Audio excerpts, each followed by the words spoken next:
comme vous l'avez présenté vendredi, j'ai changé la photo parce que ça avait fait peur à certains.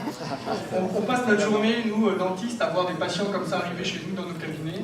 Des situations qui sont des fois trop tardives, des dents qui bougent, des dents qui tombent. On a une grand-mère en relatif avec les dents, tiens, on a eu une tombée dans la soupe. Ben, c'est trop tard. Donc l'objectif qu'on a eu avec notre équipe pendant ce week-end, c'était de développer iDetect, une application qui est censée pouvoir nous aider à détecter précocement les signes justement d'inflammation ou de maladie de gencive.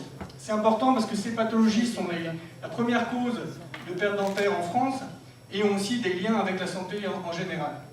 Donc l'application qu'on propose a pour objectif de favoriser la prévention bien sûr de ces pathologies et elle peut justement bien s'accommoder dans tous les déserts médicaux où justement certains patients n'ont pas accès à un réseau de soins conséquent.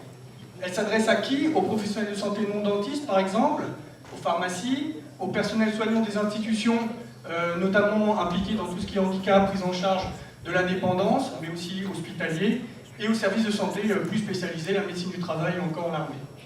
Comment se présente l'application? Donc c'est une interface assez simple. Il suffit de connecter l'application, d'appuyer sur le bouton prendre la photo. À ce moment-là, l'application se connecte avec l'appareil photo du support et enregistre l'image.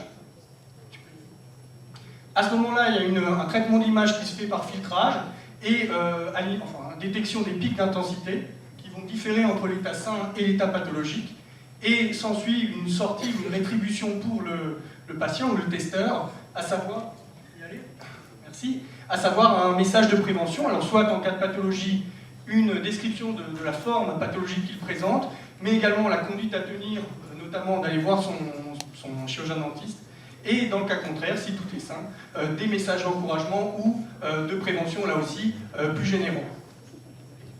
Donc, cette idée a évolué aussi pendant les 50 heures, notamment grâce au conseil des coachs. De l'idée du selfie à la base ouvert à tous, on est passé plutôt vers une application potentiellement standardisée et encadrée par des professionnels de santé mais non dentistes pour limiter les difficultés techniques et faciliter l'utilisation. Et cette application a finalement des possibilités de développement assez importantes.